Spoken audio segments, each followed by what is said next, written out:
Hello friends, in the last lecture we discussed about what is ECS and what is the concept of region and zones in the ECS. And in the ECS architecture we have seen the image types of ECS, types of instances, security group and the limits of the ECS service.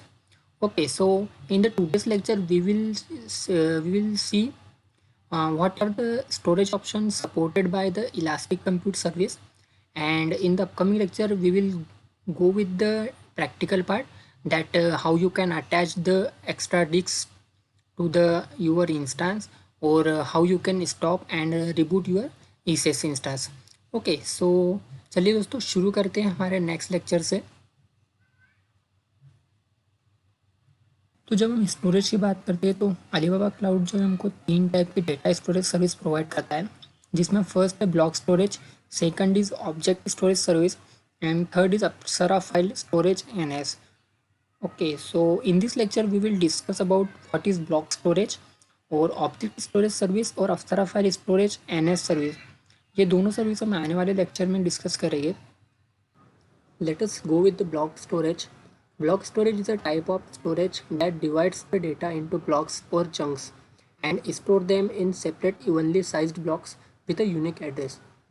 तो दोस्तों ये जो block storage है ये क्या करती है, ये आपकी जो फाइल होती है इसको ब्लॉक्स में डिवाइड करती है और फिर जो है आपकी स्टोरेज में से सेव करती है। तो इसे समझने के लिए हम एक एक डायग्राम ड्रॉ करते हैं। तो चलिए हम एक डायग्राम देख लेते हैं। डायग्राम की हेल्प से इसको समझने में थोड़ी हेल्प होगी।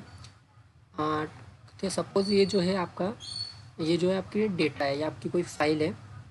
तो सबसे पहले ये क्या करेगा, ब्लॉक स्टोरेज इस फाइल को इवनली या बराबर हिस्सों में जो इसे डिवाइड करेगा। ओके, तो सपोज़ हम इसे 3 रो और 3 कॉलम में जो इसे डिवाइड कर देते हैं। ओके, सपोज़ ये जो फाइल है इसने क्या किया, आपकी जो फाइल है इसे ब्लॉक्स में डिवाइड किया है और डिवाइड करने के बाद में ये जो आपकी स्टोरेज है यहाँ पर इन ब्लॉक्स को सेव करेगी।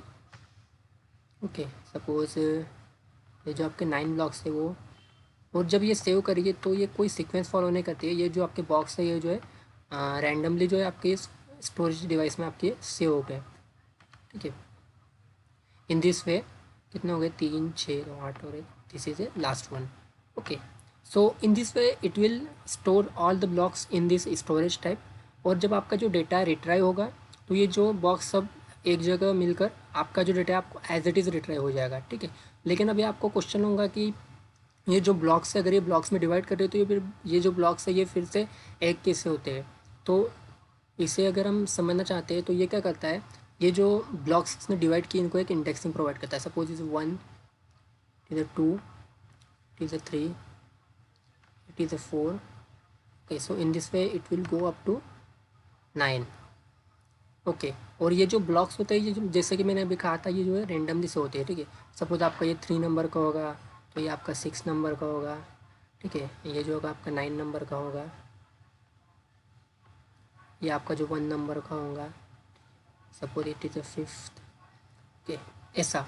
तो ये जो ब्लॉक्स जो कि आपके यहाँ पर स्टोरेज में सेव होंगे और उसके बाद में जब आप रिट्राइव करोगे इस डेटा को तो ये जो बॉक्स सब on the basis of the indexing ये जो एक जगह पर कलेक्ट हो गए और उसके बाद में जो होता है आपका जो डेटा है आपको एज इट इज़ यहाँ पर जो है आपका डेटा रिट्राइव हो जाएगा। ठीक है, तो ये जो मैकेनिज़्म ये वाला मैकेनिज़्म जो है फॉलो करती है ब्लॉक स्टोरेज, इसलिए इसे ब्लॉक स्टोरेज कहा जाता है, क्योंकि ये जो करती है फाइल को ब्लॉक्स में डिवाइड करके फिर स्टोर करती है। और इससे आपको बताना चाहता हूँ कि इससे जो है आपको मेनली 2 आपको एडवांटेज होते हैं। फर्स्ट वन होता है कि आपको जब आप स्नैपशॉट लेते हैं तो आपको इंक्रीमेंटल स्नैपशॉट मिलता है। ओके, इंक्रीमेंटल स्नैपशॉट के बारे में हम आने वाले लेक्चर में जो है डिस्कस करेंगे। जब हम स्नैपशॉट की स्टडी करेंगे तब मैं आपको बताऊंगा कि इंक्रीमेंटल स्नैपशॉट मतलब क्या होता है, क्योंकि आप जो अभी खामखा आप जो है कन्फ्यूज़ हो जाओगे, इसलिए हम आने वाले लेक्चर में डिस्कस करेंगे। और सेकंड जो होता है आपको पैरेलल प्रोसेसिंग जो होती है आपकी फास्ट हो जाती है, क्योंकि आपका जो डेटा है ये ब्लॉक्स में डिवाइड होता है और फिर स्टोर होता है। ठीक है, तो जिससे आपके क्या होता है रीड राइट ऑपरेशन जो होता है, मतलब जो पैरेलली आप जो ऑपरेशन होते हैं वो जो होता है इसकी स्पीड जो होती है इंक्रीज़ हो जाती है। ठीक है, तो आई होप कि आपको ये डायग्राम से जो क्लियर हुआ होगा कि ब्लॉक स्टोरेज जो है कैसे वर्क करती है। तो चलिए हम आगे के पॉइंट को डिस्कस करते हैं। It supports random read write operation, ठीक है। जैसे कि मैंने कहा था कि ये आपके रैंडमली रीड राइट ऑपरेशन करती है, पैरेलली काम करती है, और जिसकी स्पीड जो है आपकी ब्लॉक स्टोरेज की वजह से जो आपकी स्पीड जो है बढ़ जाती है। And can be attach to instance system disc.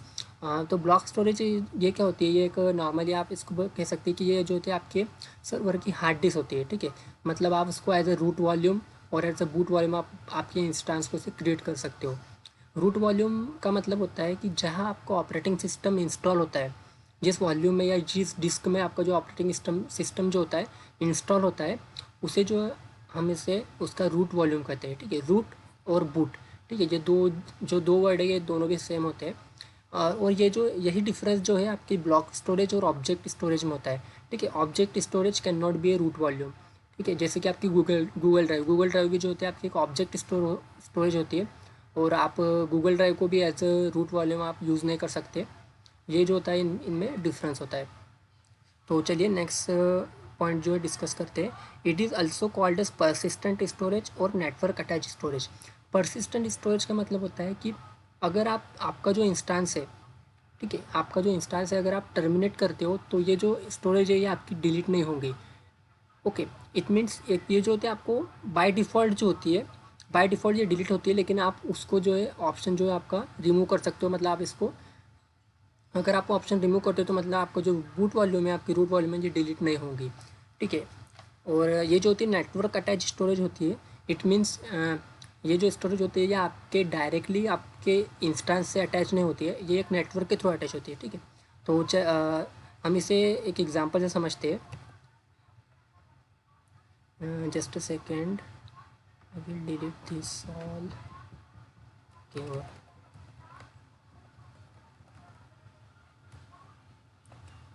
Okay, suppose ये जो है आपका अलीबाबा क्लाउड है, ठीक है। इसके अंदर जो है सपोज ये आपका है रीजन इंडिया मुंबई रीजन, और जैसे कि हम जानते हैं कि मुंबई रीजन में हमको जो है दो जोन मिलते हैं। Suppose this is zone A, okay, and suppose this is zone B.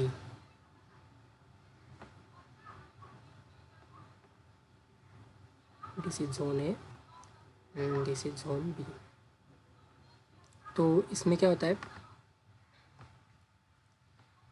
अगर आपका ईसीएस जो इंस्टेंस है वो आप सपोज़ आपने जोन ए में लिया है, ये आपका जो सर्वर है, तो नॉर्मली अगर आप आपकी जो रूट वॉल्यूम है या आपकी जो स्टोरेज है ब्लॉक स्टोरेज है, अगर आप इसको ईसीएस से कनेक्ट करना चाहते हैं तो ये जो है आपकी सेम जोन में होना चाहिए, ठीक है। ये बहुत ही इंपॉर्टेंट बात है जो आपको ध्यान में रखना चाहिए कि आपकी जो बूट वॉल्यूम होती है या आपकी जो ब्लॉक स्टोरेज होती है, अगर आप इसे एक आप सर्वर से आप अटैच करना चाहते हैं तो ये उसी जोन में होना चाहिए, ठीक है। अगर आप जोन बी की आपके एक रूट वॉल्यूम आप आपके इंस्टेंस से जो है अटैच करना चाहते हो, ठीक है, sorry,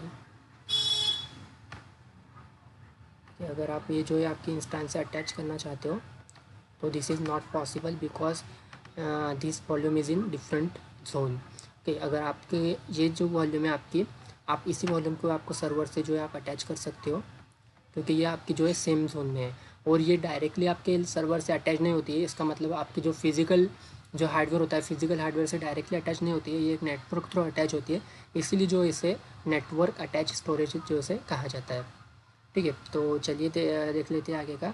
to attach a block storage device to your ECS server, your server and disk should be in the same zone, ठीक है। ये तो वही बात है जो मैंने अभी आपको बताई है। नेक्स्ट है data is more secure here since it is being encrypted and transit.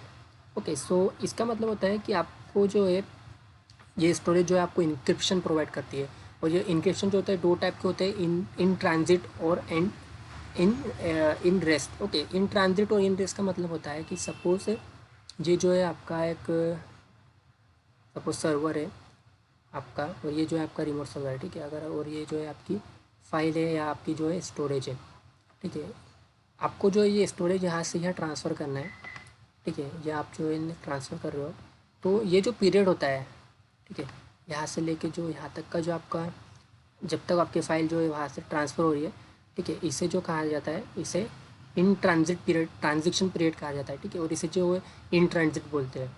और जब डेटा आपका यहाँ पर पड़ा होता है आपके सर्वर के अंदर, और जब यहाँ सपोज आपकी फ़ाइल यहाँ ट्रांसफ़र हो गई है, तो जब आपकी फ़ाइल यहाँ होती है तो इसे इसे कहा जाता है इन रेस्ट, ठीक है। तो ये आपको दोनों टाइप का इंक्रिप्शन प्रोवाइड करती है, मतलब जब आपका डेटा इन रेस्ट पोजीशन में होता है तब भी आपका जो इंक्रिप्शन एक्टिवेट होता है, और आपका जब डेटा इन ट्रांजिट होता है तब भी आपका एक्टिवेशन इंक्रिप्शन जो है वो एक्टिवेट होता है, ताकि जब अगर सपोज आपके ट्रांजिशन पीरियड में अगर कोई अटैकर, ओके, अगर कोई हैकर आपके डेटा पर अटैक करता है तो ये पॉसिबल नहीं होगा, क्योंकि आपका जो डेटा है वो ऑलरेडी इनक्रिप्टेड होता है। ओके, सो आई होप आपको ये जो ये कंसेप्ट है आपको समझ में आया होगा, ठीक है। तो चलिए हम कुछ नेक्स्ट कॉन्सेप्ट देख लेते हैं। सो नेक्स्ट जो है हमारा ब्लॉक स्टोरेज डिवाइसेस। तो Alibaba cloud provides 2 types of block storage devices for ECS instance. तो ये जो है आपको 2 टाइप के ब्लॉक स्टोरेज प्रोवाइड करता है, जिसमें फर्स्ट है आपकी क्लाउड डिस्क और सेकंड है लोकल डिस्क। तो अभी हम फर्स्ट पे पहले जो है क्लाउड डिस्क जो है हम डिस्कस करते हैं। So cloud disk are block level storage devices provided by the Alibaba cloud for ECS instances. तो ये जो है अलीबाबा क्लाउड के द्वारा जो आपको सर्वर के लिए ब्लॉक डिस्क, ये क्लाउड डिस्क प्रोवाइड करता है। Cloud disk are use a triplicate distributed mechanism and feature low latency, high performance, durability and high reliability. इसका जो मतलब है, आपकी जो क्लाउड डिस्क होती है ये ट्रिप्लिकेट डिस्ट्रीब्यूटेड मैकेनिज्म फॉलो करती है, जिसका मतलब होता है अगर आपकी जो डिस्क मतलब जो डेटा होता है ये बाय डिफ़ॉल्ट जो है 3 सर्वर्स में कॉपी होता है, जो कि आपको हाई अवेलेबिलिटी आपको जो है प्रोवाइड करता है। उसका मतलब होता है कि अगर सपोज़ आपका हार्डवेयर फेलर हो जाता है, ठीक है, तो आपका जो डेटा आपका लॉस नहीं होगा, क्योंकि वो ऑलरेडी तीन जगह पर बाय डिफ़ॉल्ट जो है कॉपी हुआ होता है, ठीक है। तो अगर फर्स्ट इंस्टेंस अगर हार्डवेयर फेलियर से आपका जो डेटा लॉस होता है तो आप उसको क्या करते हो, सेकंड से आप उसको रिट्राइव करके आपका जो डेटा है आपको वापस ले सकते हो, जिससे कि जो कि ये आपको हाई अवेलेबिलिटी प्रोवाइड करता है। It stores A 3 redundant copies on 3 different server. जैसे कि मैंने अभी आपको बताया कि ये आपको 3 कॉपीज़ जो है 3 डिफरेंट सर्वर में जो है ऑलरेडी कॉपी करके रखता है, जिससे कि आपको हाई अवेलेबिलिटी मिलती है, आपका डेटा आपका कहीं लॉस नहीं होता है, और आपका जो डेटा है वो रिलायबल होता है। Disk can be created, resized and deleted at any time. तो आप कभी भी जो है न्यू डिस्क क्रिएट कर सकते हो, उसकी साइज़ जो है आप कम ज़्यादा कर सकते हो, उसके बाद आप उसे any time you can release. Okay, और यहाँ पर और एक इम्पॉर्टेंट बात है जो आप ध्यान में रखिए कि one disc can be attach only one instance at the time. मतलब आपकी एक डिस्क जो है सिर्फ आपके एक सर्वर को ही अटैच हो सकती है, ठीक है। आप एक डिस्क को मल्टीपल सर्वर से अटैच नहीं कर सकते। Okay, so this is also important point at the exam point of view. And if service disruptions occur, for example, due to hardware failure within a zone. Data within that zone is copied to an available disk in another zone to help ensure data availability. Okay, so ये जो point अभी हमने ऊपर discuss किया, तो चलिए हम next देख लेते हैं। तो क्लाउड डिस्क जो होती है हमारी, इसको अलीबाबा क्लाउड ने जो है 4 टाइप में डिवाइड किया है, जिसमें फर्स्ट है हमारा स्टैंडर्ड एसएसडी का आपको वो मतलब पता होगा, solid state drive. So it is a high performance disk which is use for high random IOPS and high data reliability, ठीक है। तो जब आपको आपके सर्वर का जो परफॉर्मेंस है वो एकदम हाई चाहिए होता है, तो उस केस में जो है आप ये स्टैंडर्ड एसएसडी वाली जो डिस्क होती है वो यूज़ कर सकते हो। और it is use for high random IOPS. किस दोस्तों, आईओप्स का मतलब होता है normally parallel processing, okay, input output per second. तो आईओप जो है आपके आईओप्स पर फोकस करते हैं, मतलब आपकी पैरेलल प्रोसेसिंग जितनी आपको फास्ट चाहिए होंगी उतने आपको हाई आईओप्स वाला जो है एसएसडी आपको सॉलिड स्टेट ड्राइव आपको जो है आपके ईसीएस से कनेक्ट करना होगा, क्योंकि और नॉर्मली आपने आपके घर के कंप्यूटर में देखा होगा what is difference been the HDD and SSD. Okay, जब आपके कंप्यूटर में जो होता है नॉर्मली ये लैपटॉप या कंप्यूटर्स में एचडीडी इंस्टॉल होता है, तो आपका जो कंप्यूटर है वो थोड़ा लेट रिस्पॉन्स करता है। ओके, मतलब जो बूटिंग प्रोसेस होती है, जैसे हम कंप्यूटर को ऑन करते हैं, जो बूटिंग प्रोसेस होती है वो थोड़ा टाइम लेती है। और उसके बाद अगर आपके कंप्यूटर में एसएसडी होता है तो आपका जो कंप्यूटर है वो बहुत ही कम टाइम लेता है ऑफ होने में, और बहुत ही जल्दी आपका जो है बूटिंग प्रोसेस होकर आपका कंप्यूटर ऑन हो जाता है। तो ये आपका जो है थोड़ा डिफरेंस होता है कि जो जो जो दोनों के बीच में जो गैप होता है वो एचडी और इसमें, तो जो एसएसडी जो होता है वो गैप को जो होता है फिल करता है। कि अगर आप इसका यूज़ केस देखना चाहते हैं तो input output intensive application and small and medium size oriental relational database और नो एसक्यूएल डेटाबेस। ठीक है, जैसे कि मैंने आपको बताया, आपको पैरेलल प्रोसेसिंग वाले जो डेटाबेसेस है वहाँ यूज़ होते हैं, जहाँ पर स्टैंडर्ड एसएसडी यूज़ की जाती है। सेकंड जो है वो होता है आपका इनहांस एसएसडी। ये थोड़ा इससे जो है जब आपको जितना इनपुट आउटपुट यहाँ पर सेकंड आपको जितना आयोप्स मिल रहा है उससे ज़्यादा का चाहिए तो आपको इनहांस की तरफ जाना चाहिए। This is type of disk are use for very high IOPS intensive workload that requires extremely low latency. तो जहाँ पर आपको बहुत ही ज़्यादा हाई परफॉर्मेंस चाहिए और आपको लो लेटेंसी जो है बिल्कुल आपको लो चाहिए, ठीक है, उस केस में आपको इनहांस एसएसडी यूज़ करना चाहिए। इसके अगर आप यूज़ कैसे देखें तो लार्ज ऑनलाइन ट्रांजेक्शन प्रोसेसिंग के लिए, ठीक है, जैसे हम OLTP कहते हैं, online transaction processing databases, relational database, MySQL, PostgreSQL, Oracle, SQL server databases. इसके अलावा Elasticsearch, distributed locks, Elasticsearch, Logstash and Kibana. Okay, so Kibana आपको पता होगा कि ये जो होता है एक हम कह सकते हैं ओपन सोर्स टूल होता है जो कि हम डेटा विजुअलाइजेशन के लिए यूज़ करते हैं। और इलास्टिक सर्च ये जो होता है एक हम इसे कहते हैं ये एक सर्च इंजन है, एनालिटिक्स के लिए जो है इलास्टिक सर्च यूज़ किया जाता है। तो नॉर्मली ये जो है अभी न्यू जनरेशन टेक्नोलॉजी सब इलास्टिक सर्च, लॉगस्टैच, कीबाना, सैफाना, ठीक है, तो इन सब बातों का आपको थोड़ा थोड़ा आई थिंक आपको थोड़ा नॉलेज होना चाहिए जो आपका जनरल नॉलेज की जैसा टेक्नोलॉजी में आपका यूज़ होगा, ठीक है। नेक्स्ट जो आपका ऑप्शन होता है जो टाइप है वो है ultra disk. This type of disk use for scenario such as development and testing business and system disk. ये जब आपको बहुत ही नॉर्मल काम होता है उस केस में जो आप अल्ट्रा डिस्क यूज़ करते हो। And the last one is the basic disk. This type of disk are previous generation, ठीक है, तो ये जो होती है तो पुरानी डिस्क है और आजकल जो है ये नॉर्मली कोई यूज़ नहीं करता है। ओके, सो चलिए हम नेक्स्ट स्लाइड जो है देख लेते हैं। जो सेकंड टाइप जो देखा था हमने, जो ब्लॉक स्टोरेज की दो टाइप, तो उसमें अभी हमने जो क्लाउड डिस्क डिस्कस किया और अभी हम डिस्कस करेंगे local disk. So it is a non persistent type of storage which is directly attach to your physical machine. तो ये जो होता है ये दोनों में जो है मेन डिफरेंस है कि आपकी जो क्लाउड डिस्क होती है वो आपसे आपके इंस्टेंस को जो है वो नेटवर्क थ्रू अटैच होती है और ये जो होती है आपकी डायरेक्टली आपकी फिजिकल मशीन से अटैच होती है। So it is a design for business scenario that require high storage IOPS performance and a large amount of storage and high cost effective performance। क्योंकि ये जो होती है आपके फिजिकल मशीन को डायरेक्टली अटैच होती है इसलिए ये आपको हाई परफॉर्मेंस देती है, क्योंकि आप जो आपकी जो लेटेंसी होती है वो मिनिमाइज हो जाती है, क्योंकि ये जो डिस्क होती है आपके फिजिकल मशीन पर डायरेक्टली अवेलेबल होती है, ठीक है। लेकिन इसका जो होता है एक हम कह सकते हैं इसका एक लिमिटेशन भी होता है। ये जो होती है non persistent type of storage होती है, डिस्क होती है। नॉन परसिस्टेंट का मतलब होता है कि अगर आपका सर्वर, सपोज आपने आपकी जो लोकल डिस्क आपके सर्वर से अटैच की है और अगर आपका सर्वर जो है आप स्टॉप करते हो या टर्मिनेट करते हो, ठीक है, टर्मिनेट या फिर आप रिलीज़ करते हो, जैसे आप सर्वर रिलीज़ करते हो आपका जो डेटा टोटली इसके साथ में लॉस हो जाएगा, ठीक है। ये जो होता है इसका एक लिमिटेशन होता है जो कि हम क्लाउड डिस्क को यूज़ करके हम इसे दूर कर सकते हैं। तो नेक्स्ट देखते हैं कि this type of disk increase the risk of single point of failure. Okay, यही बात हमने अभी जैसे कि मैंने आपको डिस्कस की कि single point of failure because the reliability of the data is dependent on the reliability of the physical machine. मतलब आपके फिजिकल मशीन में कुछ भी प्रॉब्लम होता है, अगर हार्डवेयर फेलियर होता है तो आपका पूरा जो डेटा होगा वो लॉस हो जाएगा जो आपकी डिस्क में स्टोर होगा। जो क्लाउड डिस्क आपको जो प्रोवाइड करती है 3 टाइप ऑफ रिडंडेंट कॉपीज जो आपकी कॉपी करके रखती है जिसकी आपको हाई अवेबिलिटी मिलती है, ठीक है, वो यहाँ पर नहीं यूज़ होता है। आपका जो डेटा होता है सिंगल पॉइंट ऑफ फेलियर के कारण जो होता है आपका डेटा लॉस हो सकता है।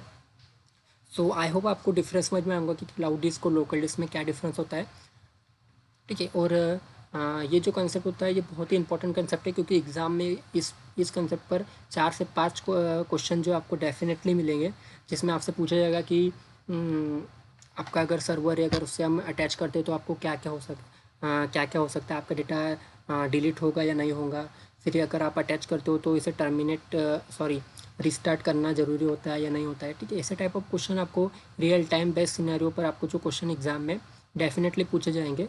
तो जो हम आने वाले लेक्चर में जो हम प्रैक्टिकल करेंगे, ठीक है, उसमें हम आपको बताएंगे कि आप डिस्क अटैच करने के बाद में आपको क्या क्या एक्टिविटीज़ परफॉर्म करना पड़ती है, और वो आपको आप अच्छे से लैब परफॉर्म कीजिए, ठीक है, जो आपको एग्ज़ाम में हेल्प करेंगे। और नॉर्मली आपको ये कंसेप्ट जो होता है सभी पता होना चाहिए। तो जो हमारा लास्ट पार्ट है limits of the block storage device, तो चलिए हम वो डिस्कस कर लेते हैं कि you can attach only the one system disk to an instance. ठीक है, ये जो बात मैंने आपको पहले बताई थी कि आप एक टाइम पर आपका जो एक डिस्क है वो एक ही इसी सर्वर से अटैच कर सकते हो। Okay, you can attach 16 data disk to an ECS server. ठीक है, मतलब सिस्टम डिस्क जो होता है, सिस्टम डिस्क का मतलब होती है आपकी रूट वॉल्यूम। ठीक है, तो आपकी रूट वॉल्यूम आप एक ही अटैच कर सकते हो। इसके अलावा अगर आप एक्स्ट्रा डेटा डिस्क ऐड करना चाहते हो तो आप 16 डेटा डिस्क आपके सर्वर से अटैच कर सकते हो। Okay, so capacity of the basic disk is 5 GB to 2000 GB। Okay, इसे नॉर्मली GB होता है। अगर हम GB कंसिडर करते हैं तो आप कैसे, हम जैसे नॉर्मली कैलकुलेशन करते हैं कि 1 GB is equal to 1000 KB। Okay, so होता है GB। लेकिन अगर आप 1 GIB में बात करते हो कि 1 GIB, इसका मतलब होता है कि 1 GIB is equal to 1024 KB। Okay, so उस टाइप का है। इसमें GIB लिखा हुआ है, इसका मतलब जो होता है आपको पूरा पूरा मिलता है, जैसे कि 1 GB is equal to 1024 KB। So capacity of the standard SSD is 20 GB to 32,768 GB। ठीक है, तो ये जो लिमिट है, आप मतलब मिनिमम SSD 20 GB तक आपके इंस्टेंस को अटैच कर सकते हो और मैक्सिमम 32,768। तो ये जो नॉर्मली अगर आप विदाउट क्लाउड, अगर आप ऑन प्रीमाइसेस डेटा सेंटर में इतने GB की हार्ड डिस्क लगाना चाहते हैं तो आप सोच सकते हो कि आप कितनी महंगी आएगी। अगर आप नॉर्मली हमारे लैपटॉप को जो है 512, ठीक है, अगर अब उतनी SSD लेते हैं तो बहुत ही ज़्यादा कॉस्टली आता है। ठीक है, तो you can compare with the on premise data centre. ये जो आपको क्लाउड में जो इतनी सर्विसेज आपको दी जाती है। Capacity of ESSD is 20 GB to 32,768। इसके अलावा एंड अल्ट्रा डिस्क इस उसकी भी जो है आपको सेम लिमिट दी जाती है। And last is the purchasing option. तो आपकी जो डिस्क है ये दो टाइप के परचेसिंग ऑप्शन जो है सपोर्ट करती है। It support both subscription and पे एज यू गो। ठीक है, तो इसके बारे में आपको पता होगा सब्सक्रिप्शन क्या होता है, पे एज यू गो क्या होता है। तो last, thank you guys. I hope कि आपको जो कंसेप्ट मैंने आज डिस्कस किया आपको समझ में आए होंगे। फिर भी अगर आपको कोई प्रॉब्लम होती है तो प्लीज़ हमें मेल कीजिए, ठीक है, या वीडियो पर कमेंट कीजिए। हम आपको जो है डेफिनेटली रिप्लाई करेंगे और आपको हेल्प करेंगे। So please keep watching and stay connected. Thank you.